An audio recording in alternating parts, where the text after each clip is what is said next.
ویدیو از اون ویدیوهای متفاوتی هست که شاید خیلیاتون متوجهش نشید و شاید خیلیاتون متوجهش بشید و بتونه دیدگاهتون رو تغییر بده. برای اینکه چیزایی که تو این ویدیو میخوام بهتون بگم رو اصلا قرار نیست باز بکنم و به لول پایین تر بیارمش. هر کسی که قرار پیام این ویدیو بهش برسه، ایمان دارم که این ویدیو سر راهش قرار میگیره و میتونه زندگیش رو یه کمکی تغییر بده. برای اینکه قراره چیزهای مختلفی رو توی این ویدیو بررسی بکنم که شاید اگر شما در لولش قرار بگیرید بتونه بهتون کمک بکنه. اینجوری شروع بکنم. به نظر من رها کردن واقعی چیزی هست که زمانی اتفاق میفته که از خواستن رها کردن هر چیزی، ماها به رهایی واقعی میرسیم و این یک تغییر واقعی در زندگی ماست. رها کردن یک عملی هست که واقعاً شجاعت میخواد. برای اینکه همیشه یک دلیلی وجود داره که چرا ما از ابتدای کار به یک چیزی میچسبیم. چه آگاهانه و چه ناخودآگاه ماها باور داریم که اون چیزه، هر چیزی که هست به نوعی به ما یک فایده‌ای میرسونه. شاید به صورت حمایت باشه، شاید احساس امنیت باشه، شاید یک شغلی باشه، شاید یک هدیه باشه، هر چیزی که هست. این موضوع میتونه شامل یک رابطه، یک باور، یک سبک زندگی یا حتی مخربترین نوعش که هممون دچارش هستیم، تصویری از خودمون باشه. شاید حتی طرز فکر یا تصویری از خودمونه که به نوعی در ما شکل گرفته و من که اینجا نشستم بهتون میگم که همه ما، من و شماهایی که دارید به هر طریق این ویدیو رو میبینید، یا از دنبال کننده های قدیمی من هستید، یا این ویدیو رو به صورت رندوم روی صفحه یوتیوبتون دیدید، یا این اولین ویدیویی هست که اصلا دارید از من میبینید. هر اون چیزی که هست، میخوام بهتون بگم ماها 100% از این داستان رنج میبریم که حتی اگر به چیزهای بیرونی و آدمهای بیرونی و شرایط بیرونی نچسبیدیم، به یک طرز فکر و دیدگاه و باوری از خودمون چسبیدیم که نمیتونیم رهاش بکنیم و احساس میکنیم که اون چیزی که در ما وجود داره ماها رو تعریف میکنه و به ماها شکل و شمایل میده و ما رو ما میکنه و همون چیزی هستش که از درون نابودمون میکنه. پس همونطور که تا اینجا بهتون گفتم، رها کردن یکی از راههایی هست که میتونه درهای جدیدی رو به روی زندگیتون باز بکنه. پس قراره امروز با هم راجع به این صحبت بکنیم که چطوری تو یک مسیری قدم بذاریم که بیشترین همراستایی و هماهنگی رو برای ما داشته باشه. حتی اگر الان اونجا نیستیم، حتی اگر الان اون تصویر ازمون خیلی دوره. و ازتون میخوام این ویدیو رو تا انتها ببینید، برای اینکه همین الان که دارم باهاتون صحبت میکنم، مواردی که میخوام توی این ویدیو بگم داره از ذهنم میگذره و به نظرم ویدیو خیلی جالبی میشه و یک سطح خیلی جالب این ویدیو خواهد داشت. برای اینکه از صبح که از خواب بیدار شدم، یک سری چیزهایی در سرم داره میگذره که برای این هست که دارم این ویدیو رو براتون میگیرم. ماها زمانی میتونیم مطمئن بشیم که چیزی رو واقعا رها کردیم که دیگه دربارش فکر نمی کنیم. یا یه جور دیگه بهتون بگم، اون موضوع دیگه در میدان آگاهی ما فعال نیست. هر زمانی که چیزی در ذهن شما فعال باشه، یعنی شما دارید در موردش فکر میکنید، یعنی در اون مرحله هستید که اون موضوع همچنان در بخشی از واقعیتتون حضور داره. اکثر شما بیننده های چندین ساله منید و میخوام این حقیقت رو راجع به خودم بهتون بگم. من با حتی عزیزترین آدم های زندگیم که این خصوصیت رو داشتن تا 90% قطع رابطه کردم. برای اینکه من به شخص دیگه در موقعیتی قرار گرفتم که ذهنم نمیکشه که بخوام با آدم‌هایی صحبت بکنم که همچنان دارن چیزهایی که 15 سال پیش اتفاق میافتاده رو امروز روز هم بازگو میکنن. و شاید اگر الان دارن این ویدیو رو میبینن یک تلنگری بهشون زده بشه که چرا مثلا ما دیگه با هم دیگه صحبت نمی‌کنیم. و خیلی خوشحالم از این تصمیمی که گرفتم، برای اینکه سلامت روحیتون همیشه باید در بالاترین اولویت توی زندگیتون باشه. اگر به خودتون بگید که به فلان چیز فکر نکن، اغلب اوقات بیشتر بهش فکر میکنید. اگر به زور به خودتون بگید ببین من دیگه نمیخوام بهش فکر بکنم، زنگ نزد، ولش کن، بهش دیگه فکر نکن، به محض اینکه به خودتون میگید دیگه بهش فکر نکن، یک داستانی داره توی ذهنتون پردازش میشه و دارید میبینیدش که کاملا متضاد هست با اون دیگه بهش فکر نکن و دیگه برام مهم نیست و این مثل یک تله توی زندگی ما عمل میکنه. حالا اگر تا اینجا این ویدیو رو شنیدین، شاید به خودتون بگید که پس ماها چطوری میتونیم رها بکنیم؟ من چطوری میتونم یک موضوعی رو رها بکنم؟ برای اینکه اگر من حتی به خودم به صورت آگاهانه بگم بهش فکر نکن، الان فهمیدیم که این یک تله است. چون من هر وقت به خودم میگم بهش فکر نکن، به صورت اتوماتیک دارم بیشتر بهش فکر میکنم. چطوری قراره با این موضوع کنار بیایم؟ به خودتون فرصت بدین برای مواجهه با باورها و داستانهایی که درباره موضوعات مختلف دارید در ذهنتون، هر موضوعی که هست، و با این فرصت دادنه و مواجه شدنه شما اهمیت اونا رو برای خودتون روشن میکنید و میتونید بفهمید که چرا فکر میکنید اون موضوع یک ارزشی رو داره توی زندگیتون میاره. چرا؟ چون بیشتر اوقات گیر کردن توی یک موضوعی، چسبیدن به یک آدمی، ناتوانی در رها کردن چیزهای مختلف یک دلیل عمیق‌تر و پنهانی‌تری در وجود ما داره. شماها اکثراً باور دارید که اون چیزه، هر چیزی که هست داره به یک نوعی به شماها خدمت میکنه. یعنی چی؟ برای مثال توی یک رابطه‌ای که شاید میشه گفت از مدت‌ها قبل درش قرار دارید و میدونید که به جایی نمیرسه، به بیراهه داره کشیده میشه. خیلی وقتها از خودتون میپرسید که چرا هنوز توی این رابطه موندم؟ و میدونم خیلیاتون اینجوری هستید. 99% شما که دارید این ویدیو رو میبینید حداقل یک بار توی زندگیتون از خودتون پرسیدین که چرا توی این رابطه موندید؟ به من چی میده که توش موندم؟ حالا من بهتون چند تا جواب میدم. یه سری جوابهای احتمالی که ممکنه به خودتون داده باشید. حداقل تنها نیستم. بهتر از تنها بودنه. حداقل میتونم بگم که من یه کسی رو دارم. موندم چون نمیدونم اگر ازش بیرون بیام آیا دوباره کسی رو پیدا میکنم یا نه. یا اینکه خیلیاتون فکر میکنید که رها کردن این رابطه خیلی سخته و من توانش رو ندارم. اینجا جزیره امن منه، نقطه آرامش منه، حتی اگر آرامش ندارم ولی برام آشناست. پس اینجا موندن، تو یک محیط آشنای سمی موندن برام خیلی راحت تره تا اینکه بخوام دوباره شروع بکنم. خیلیاتون شاید بگید اینقدری که فکر میکنم بدم نیست. اگر از این رابطه بیرون برم شاید هیچ وقت چیز بهتری پیدا نکنم. میخوام بهتون بگم هر کدومتون ممکنه هزاران دلیل برای چسبیدن به چیزهای مختلف داشته باشید، برای رها نکردنش داشته باشید. و من ازتون میخوام که یک، خودتون رو قضاوت نکنید. چون خیلی از اوقات شما با قضاوت کردن خودتون تمام پروسه رها کردن رو به بیراهه میکشید و خرابش میکنید. چرا اینو گفتم؟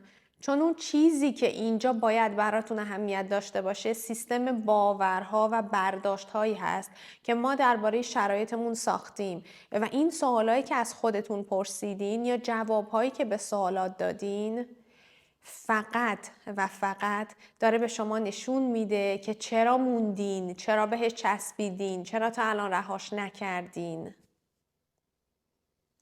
حالا میخوام بدون در نظر گرفتن این داستانها زندگیتون رو همونطور که هست ببینید. یعنی چی؟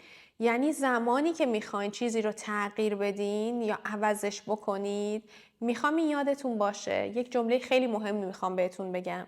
هر زمانی که توی زندگیتون احساس کردید که میخواین یک چیزی رو تغییر بدید، رها بکنید، از شرش خلاص بشید، تغییر به راحتی از طریق شخصیت داستان اتفاق نمیفته، بلکه از طریق نویسنده داستان ممکنه. حالا این یعنی چی؟ یک شخصیت توی یک داستان میتونه یه سری تغییرات رو ایجاد بکنه، یه سری تغییرات محدود رو ایجاد بکنه، اما نویسنده اون داستانه که قدرت داره داستان رو به شیوهی هدایت بکنه که کاملاً متفاوت به نظر بیاد. بخش نویسنده وجود شماها همون قسمتی هست که قلب و ذهن شما رو با هم دیگه هماهنگ میکنه و این همون بخشی از وجود شماست که قبل از این زندگی وجود داشته و بعد از این زندگی هم وجود خواهد داشت. این بخشیه که وقتی به ندای درونیتون گوش میدین یا انتخاب میکنید، انتخاب هایی که با شما هماهنگ هستن، با اون بخش ارتباط برقرار می کنید. این بخش از شما همون چیزی هست که وقتی همچین ویدیوهایی رو تماشا می کنید که توی یوتیوب پر هستن یا یک سری تصمیم می گیرید که با خود درونیتون، با خود برترتون همراستا هستن و هماهنگ هستن، با اون بخش ارتباط برقرار می کنید. این هماهنگی بین شخصیت داستان یا نویسنده داستان یا این هماهنگی بین خود آگاهتون و خود برترتون همون چیزی هست که شما رو در مسیر درست قرار میده. وقتی که ماها درباره رها کردن صحبت میکنیم، از زاویه شخصیت داستان این سوالا مطرح میشه که اون شخصیت چی میخواد. اما نویسنده داستان این سوال رو میپرسه که آیا میتونم از یک سری زوایای مختلف به این موضوع نگاه بکنم و اصلا چیزای متفاوت تری رو وارد داستان بکنم؟ یعنی من اصلا کل داستان رو تغییر میدم، نه فقط نیازهای یک شخصیت رو. و این یک استعاره‌ای هست که اینجا آوردمش که شاید الان خیلیاتون متوجهش نشید، ولی اگه متوجه شدید در لول دیگه‌ای هستید. این استعاره بهتون کمک میکنه که درک بکنید که آیا تا الان در حال تلاش برای حل مسئله به عنوان شخصیت داستان بودید یا این که شما داستان رو از دید اون نویسنده‌ای بررسی میکنید که همه چی تحت کنترلش هست. حالا شاید بپرسید نویسنده کیه؟ شخصیت داستان کیه؟ هر دو تاش خود شمایید. هم شخصیتی که زندگی رو تجربه میکنه و هم خالق اون تجربه. هر دوتاش خودتونید. پس شاید اینجا الان بپرسید که آیا واقعا این تنها راهیه که میتونم نیازهامو برآورده کنم یا رها بکنم؟ یا آیا واقعا این تنها چیزیه که میتونه این احساس رو به من بده؟ یا اگر تو لول یک کمکی بالاتری قرار داشته باشید، به احتمال خیلی زیاد این سوال رو بارها از خودتون پرسیدین که آیا این نیازی که احساس میکنم واقعا نیاز منه یا فقط چیزیه که من برای مدت خیلی طولانی باهاش زندگی کردم و بهش عادت کردم و اون عادته به نیاز تبدیل شده؟ این سوال خیلی سخت و جذابیه که آیا من واقعا بهش نیاز دارم یا من فقط به این سبک عادت کردم و چون عادت کردم فکر میکنم بهش نیاز دارم. مثلا وارد فلسفه شدیم. از موضوع این ویدیو این سوال خیلی فراتر رفت. اگر همین سوال رو بتونید درباره 90% مسائل زندگیتون جواب بدین، به جاهایی میرید که اصلا تا حالا فکرش رو هم نمی کردین. آیا من واقعا به فلان چیز نیاز دارم یا فقط عادت کردم به این نوع حس و چون به این حس عادت کردم دیگه بودنش در زندگی نیازم شده، در صورتی که من اصلا بهش نیازی ندارم. تغییر حتی اگر همراستا با ما باشه و ما رو به چیزهای جدیدی متصل بکنه، گاهی اوقات از درون ناراحت کننده است. چرا؟ چون معمولاً آسایش و راحتی ما در چیزهای آشنا هستن و ورود به ناشناخته برامون سخته، برامون ترسناکه، برامون عجیبه. ولی میخوام بهتون بگم ورود به ناشناخته، تغییر، رها کردن ساحل امنه همیشه به این معنی نیست که اشتباه کردین. پس اون چیزی که خیلی اهمیت داره اینه که بررسی بکنید به صورت خیلی عمیق‌تر از اون چیزی که تا الان انجام میدادین و درونی‌تر که نیازهای واقعیتون چه چیزی هست. با این بررسیه، با این عمیق‌تر دیدنه، به جای اینکه الگوهای گذشته رو تکرار بکنید، الگوهایی که دیگه حتی به ما کمکی نمی‌کنن و بهمون خدمتی نمی‌کنن، شما فضا رو برای درک چیزهای جدید باز می‌کنید. و با پرسیدن این سوال از خودتون شما به یک لول دیگه‌ای از دانش و آگاهی راجع به خودتون میرسید و این به شما کمک میکنه که در انتهای مسیر بتونید رها بکنید. این شما رو به یک سورس بزرگتری از انرژی وصل میکنه، جایی که حتی میتونه پاسخهای جدیدتری برای شما داشته باشه، پاسخهایی که ذهن الان شما حتی قادر به تصور کردنشون نیست. توی یکی از ویدیوهای چند ماه پیش بهتون گفتم که اون فرصت شغلیه، اون کاری که باهاش 10 برابر پول بیشتری میتونید به دست بیارید همیشه بوده، ولی شما از یک جایی به بعد توی زندگیتون بهش میرسید، از جایی که از وجودش آگاه میشید.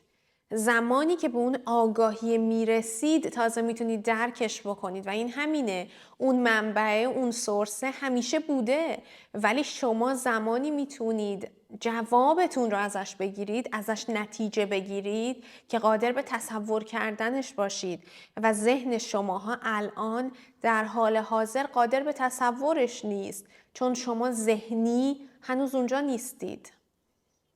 و چالش رها کردن در نهایت به چالش اعتماد به خودتون یا اعتماد به اصول جهان میرسونتتون و شما رو به همون منبع میرسونه، به همون سورسی میرسونه که تا الان ندیدینش. ولی یه چیزی میخوام بهتون بگم، اعتماد به خودتون رو نمیتونید اجبار بکنید.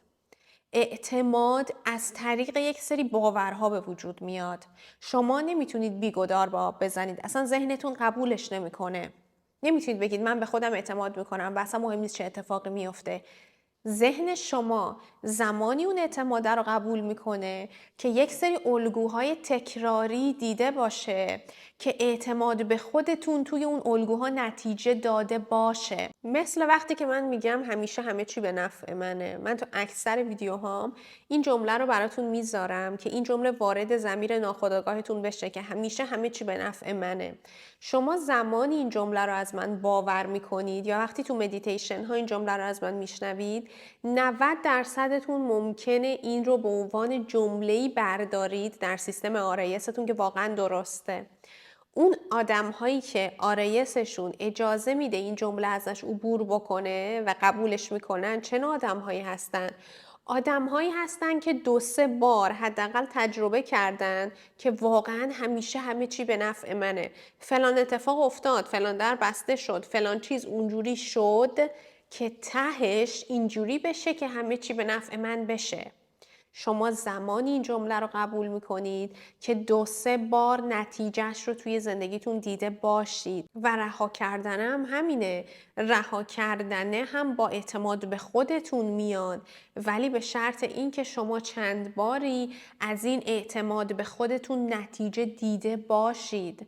خیلی از ماها در طول زندگیمون سعی میکنیم باورهای ناخودآگاه و برداشتهایی که از زمان کودکیمون به ما القا کردن رو یه کمکی مدیریت بکنیم، یه کمکی تغییرشون بدیم، ولی ماها معمولا این کارها رو بدون بررسی درونی انجامشون میدیم و وقتی این اتفاق میفته ماها توی یک بازی بیپایانی غرق میشیم و توی دوران بزرگسالیمون همش اون الگوهای ناهنجار و اذیت کننده کودکیمون برامون اتفاق میافتن و ماها اکثرا فکر میکنیم که من باید همه چی رو کنترل بکنم تا اتفاق بدی نیفته، ولی زمانی که تصمیم میگیریم که عمیق‌تر به مسائل نگاه بکنیم تازه متوجه میشیم که شاید اگر این سیستم‌های قدیمی و ناکارآمدی که توی ذهنمون فرو کردن فرو بریزن و از بین برن و دیگه نباشن، زندگی همچنان پیش بره و ما نیاز به کنترل لحظه به لحظه نداشته باشیم و این رها کردن است و این شروع یک روز جدید توی زندگی ما هست، چون ما دیگه نمیخوایم کنترل بکنیم، دیگه نمیخوایم به زور یک چیزی رو پیش ببریم. ماها اجازه دادیم که کارها همونطور که باید اتفاق بیفتن و این یک سقوطه و این سقوطه به ماها اجازه میده که از خودمون بپرسیم تو الان چی رو دوست داری؟ تو الان میخوای چه کاری رو شروع بکنی؟ الان میخوای چه کسی باشی؟ اگر میخواین یه کاری رو انجام بدید، جایی برید، چیزی رو بگید و مجبور میشید خودتون رو متقاعد بکنید، اگر مجبور میشید و نیاز دارید که خودتون رو قانع بکنید برای انجام کاری، یعنی که بخشی از وجودتون هنوز با خود واقعیتون هماهنگ نیست. هنوز هماهنگی بین قلب و ذهنتون وجود نداره، چون اگر وجود داشت افکارتون، باورهاتون و شیوه زندگیتون به طور کامل هماهنگ میشد و انرژی وجودتون یک انرژی یک پارچه میشد و در هر لحظه به کمکتون می اومد و باعث پیشرفتتون می شد. پس دیگه شما نیاز ندارید که مبارزه بکنید و تلاش فیزیکی بکنید برای انجام کاری. برای که اون چیزی که در درونتون هست با بیرونتون کاملا هم راستاه، یکیه و شما لازم ندارید به زور یکیش بکنید. گاهی اوقات ماها علائم ظاهری رو در زندگیمون اشتباه تعبیر میکنیم. میگیم من فقط یک رابطه بهتر میخوام یا میخوام پول بیشتری داشته باشم، ولی اینا واقعا هدف نهایی ما نیست و وقتی که به عمق این خواسته ها میریم تازه متوجه میشیم که شاید اصلا ما یه چیز دیگه ای میخواستیم. شاید اصلا شما یک رابطه نمیخواستین که فقط یک رابطه ای با کسی داشته باشید.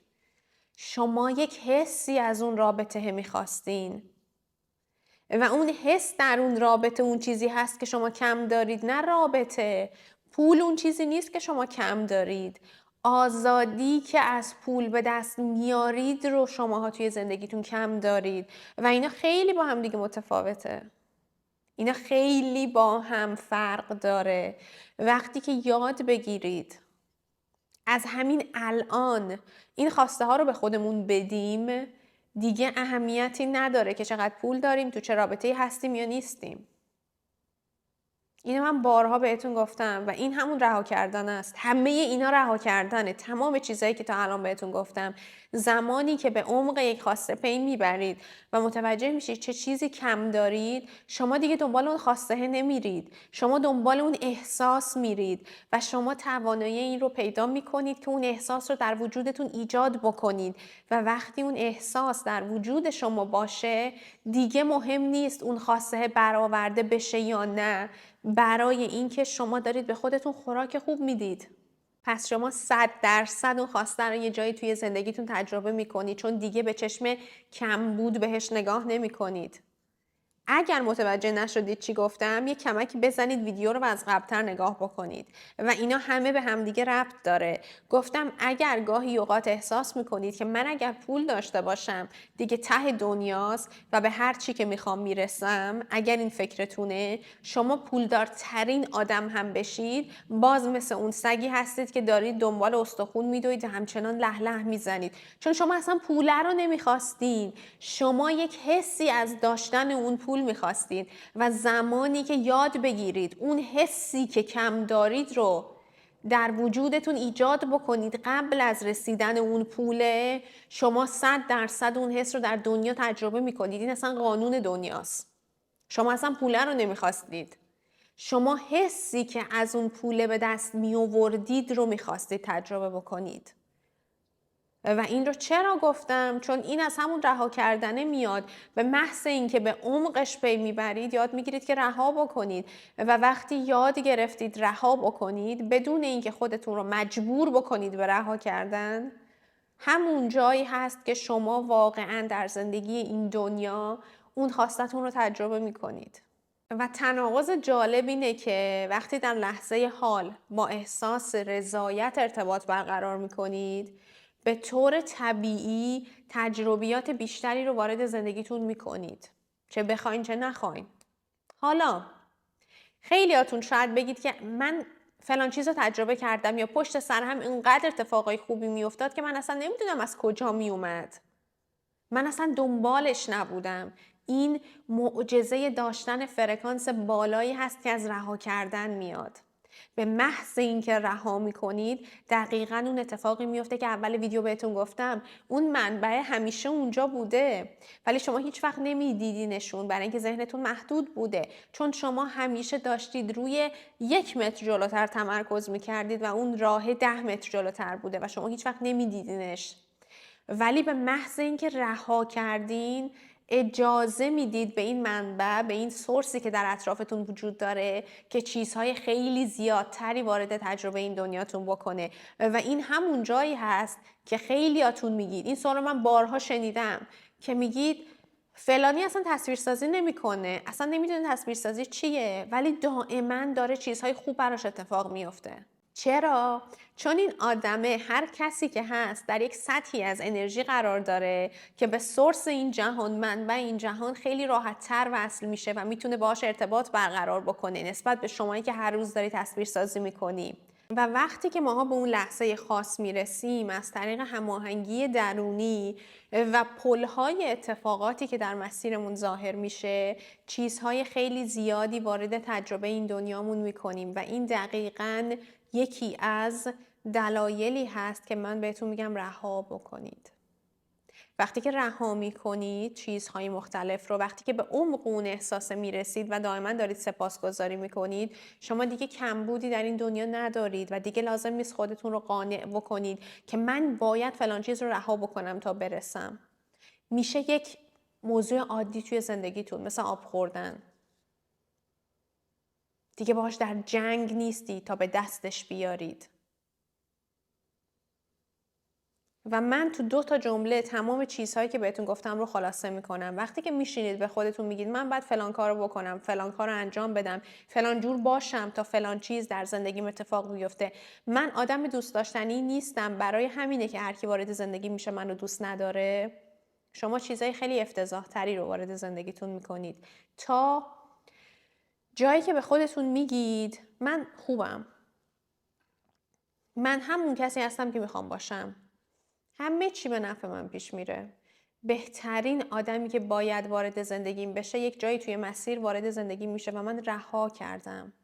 همچنان دارم روی خودم کار میکنم. این به این معنی نیستش که من دیگه خدام و عالیم و لازم نیست کاری انجام بدم. نه، من خودم حالم با خودم خوبه ولی همچنان دارم یک لول بالاتر میبرم خودم رو و سعی میکنم بهتر بشم و چیزهای بهتری رو وارد تجربه این دنیا بکنم و اون آدمه، هر کسی که هست، هر کجا این دنیا که هست، یک روزی وارد تجربه زندگی من میشه. اون پوله، هر اون چیزی که میخوام. و این یعنی چی؟ یعنی اینکه شما یک خالق از درون به بیرون هستید. یعنی چی؟ یعنی به جای اینکه زمان و انرژیتون رو صرف بکنید برای تغییر دادن بیرون زندگیتون، باید قدرت رو در درونتون پیدا بکنید. باید از درون چیزها رو تغییر بدید. برای همین هستش که اون جمله تکراری من رو شنیدید که میگم شما اون چیزی رو به دست میارید که هستید، نه اون چیزی که میخواین. مگه اصلا کسی هست که چیز بدی بخواد؟ مگه کسی هست که تو این دنیا بگه من بدترین چیزها رو برای خودم میخوام. تو خوش به حالت که چیزای خوبی برای خودت میخوای. همه چیزای خوب میخوان، پس چرا نمیرسن؟ چون درون هر کسی متفاوته. از خودتون بپرسید چرا به فلان چیز چسبیدم؟ چرا اصلا من دارم این ویدیو رو براتون میگیرم؟ برای اینکه من 3-4 هفته است دارم این سوال رو از خودم میپرسم درباره یک موضوعی که چرا من به فلان چیز انقدر چسبیدم، به فلان نتیجه. چه چیزی دارم ازش به دست میارم که دیگه قرار نیست توی زندگیم تجربهش بکنم؟ آیا جور دیگه‌ای نمیتونم این نیاز رو برطرف بکنم؟ جور دیگه‌ای نمیتونم به دستش بیارم؟ آیا اگر این شرایط رو رها بکنم قرار نیست به نوع دیگه این تجربه وارد زندگی من بشه؟ و من همچنان دارم به خودم جواب میدم و برای این ویدیو رو ضبط کردم چون میدونم میتونه به خیلیاتون کمک بکنه و این مثل یک بازیه. اگر وارد این مسیر شدید، اگر تا اینجا متوجه شدید من چی گفتم، از قصدم بازش نکردم، برای اینکه باز کردن این موضوعی که تا اینجا توی نیم ساعت باهاتون راجبش صحبت کردم به چند تا ویدیو نیاز داره و من باید خیلی لول رو بیارم پایین‌تر و شاید حوصله خیلی از شماها سر بره و من شاید الان از نظر ذهنی نتونم اینقدر پایین‌تر برگردم و توضیح بدم. میگم این ویدیو برای کسی هست که الان در اینجا قرار داره، در این سطح قرار داره و میتونه متوجه بشه که من تا اینجا چی گفتم. از خود درونیتون بخواین که امکانهای جدید زندگی رو بهتون نشون بده. ازش بخواین بهتون کمک بکنه.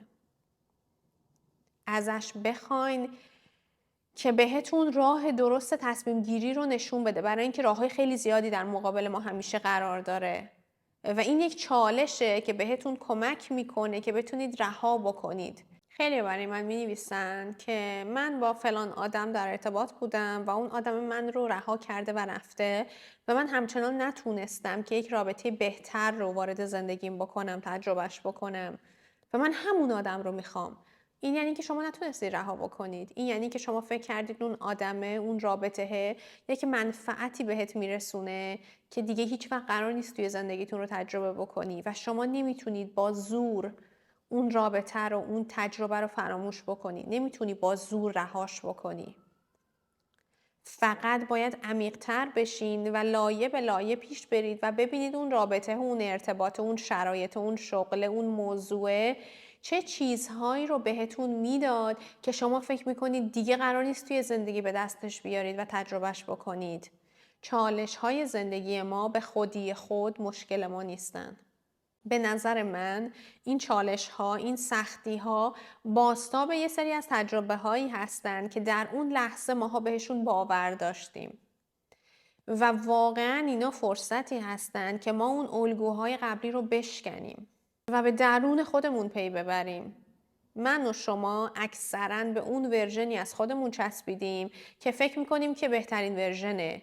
من اگه فلان کارو بکنم فلانی چی میخواد بگه؟ همین الان آدم‌هایی هستن که تک و توک برای من می‌نویسن که تو که این پیج رو داری دیگه چرا مدی مایند رو داری، اون یکی پیج رو داری. اصلا به کسی چه ربطی داره؟ چرا باید یک بیننده اینقدر به خودش اجازه بده که همچون سوالی رو از من بپرسه؟ و این یعنی چی؟ یعنی یک باوریه که بقیه از من دارن که من اگر اینجا دارم راجع به ذهن صحبت میکنم دیگه توی زندگیم هیچ کار دیگه نباید انجام بدم، در صورتی که من اصلا یک کامپانی دیگه دارم، من اصلا یک شرکت مارکتینگ دارم که هیچ کدوم شما ازشون خبر ندارید و یک کار کاملا متفاوتی از دندان پزشکی و 2 تا پیج اینجام دارم انجام میدم. هر بعد ما زوایای مختلفی داره. بشکنید اون باوری که از خودتون دارید که من تا آخر عمرم باید فلان کار رو انجام بدم، چون اگر من فلان کار رو نکنم بقیه منو چطوری میبینن و درباره من چی میگن. رها بکنید. رها کردن از همین جمله میاد که دیگه برای من مهم نیست که بقیه راجع به من چی فکر میکنن و اون ذهنیتی که از من در ذهنشون دارن از بین میره. بشکنید اون باوری که بقیه نسبت به شما دارن و بشکنید اون باوری که خودتون نسبت به خودتون دارید، چون هیچ کدومش حقیقت نداره، چون هیچ کدومش شما نیستید. چرا؟ چون شما یک روز یک کاری کردید و یک ورژنی از شما به چشم خودتون و بقیه اومده و شما فکر میکنید تا آخر عمرتون باید این کار رو انجام بدید، چون اگر انجام ندید بقیه میخوان چه فکری بکنن.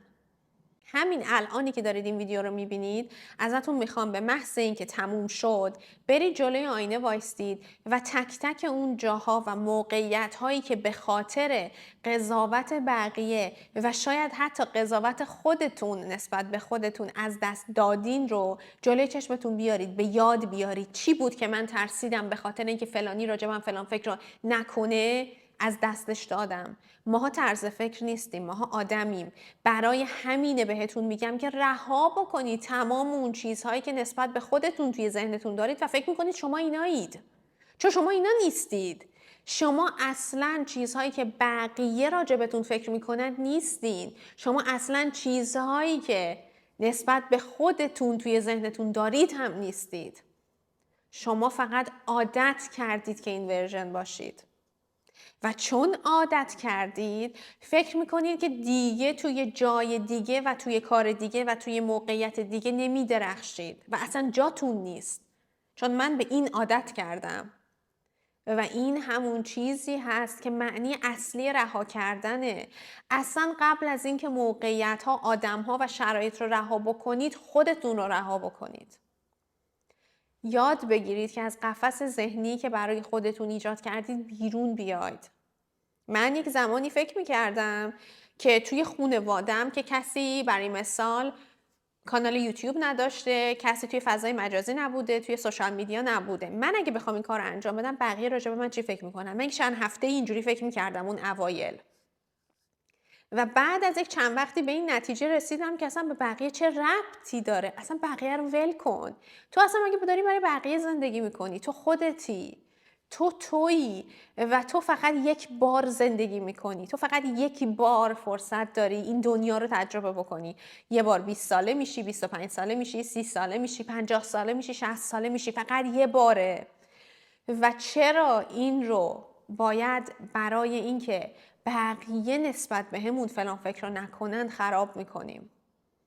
من دیگه حتی به خودم هم اجازه نمیدم راجع به خودم فکر بکنم. چرا؟ چون فکری که من نسبت به خودم دارم از روی عادت میاد. چیزی هست که به عنوان باور توی ذهن من نسبت به خودم ایجاد شده و شاید اون باور اشتباه بوده باشه. امیدوارم چیزایی که باید رو از این ویدیو گرفته باشید و اگر که 90% یا بیشتر این ویدیو رو متوجه نشدید یعنی که شما فعلا توی نقطه نیستید و هیچ اشکالی هم نداره. همه آدم ها از یک نقطه ای، از یک پله شروع میکنن و بعداً فکر میکنم که اگر کسایی هستن که این ویدیو رو متوجه نشدن چند ماه دیگه، یک سال دیگه برگردید و این ویدیو رو دوباره ببینید و مطمئنم اون موقع بیشتر درکش میکنید. این ویدیو بخش‌های خیلی مختلفی داشت که هر کسی نسبت به سطح آگاهیش در هر نقطه‌ای که قرار داره چیزهای تک و توکی دستگیرش میشه و امیدوارم چیزهای خوبی از این ویدیو دستگیرتون شده باشه تا اینجا و به نظرم هر بار که برگردید این ویدیو رو ببینید با توجه به شرایطی که درش قرار دارید در اون لحظه چیزهای متفاوت تری دستگیرتون میشه. ولی میخوام این جمله رو از من همیشه به یادگار داشته باشید. قبل از اینکه اتفاقات بیرونی زندگیتون رو رها بکنید، قبل از اینکه خواسته هاتون رو رها بکنید، یاد بگیرید که خودتون رو رها بکنید. چون ماها زندانبان هایی هستیم که خودمون رو برای سالیان سال زندانی میکنیم و بعداً از شرایط بیرونی گله میکنیم که چقدر ما رو آزرده کرده، چقدر خستمون کرده. اگر یاد بگیرید خودتون رو رها بکنید، شرایطی براتون پیش میاد، آزادی رو تجربه میکنید که دیگه هر اون چیزی که در محیط اطرافتون آدم‌ها، شرایط، وقایع وجود داره رو بدون قید و شرط رها میکنید و این یک لول جدیدی از زندگیه که خیلی از آدم‌ها متاسفانه تا دم مرگ تجربهش نمیکنن.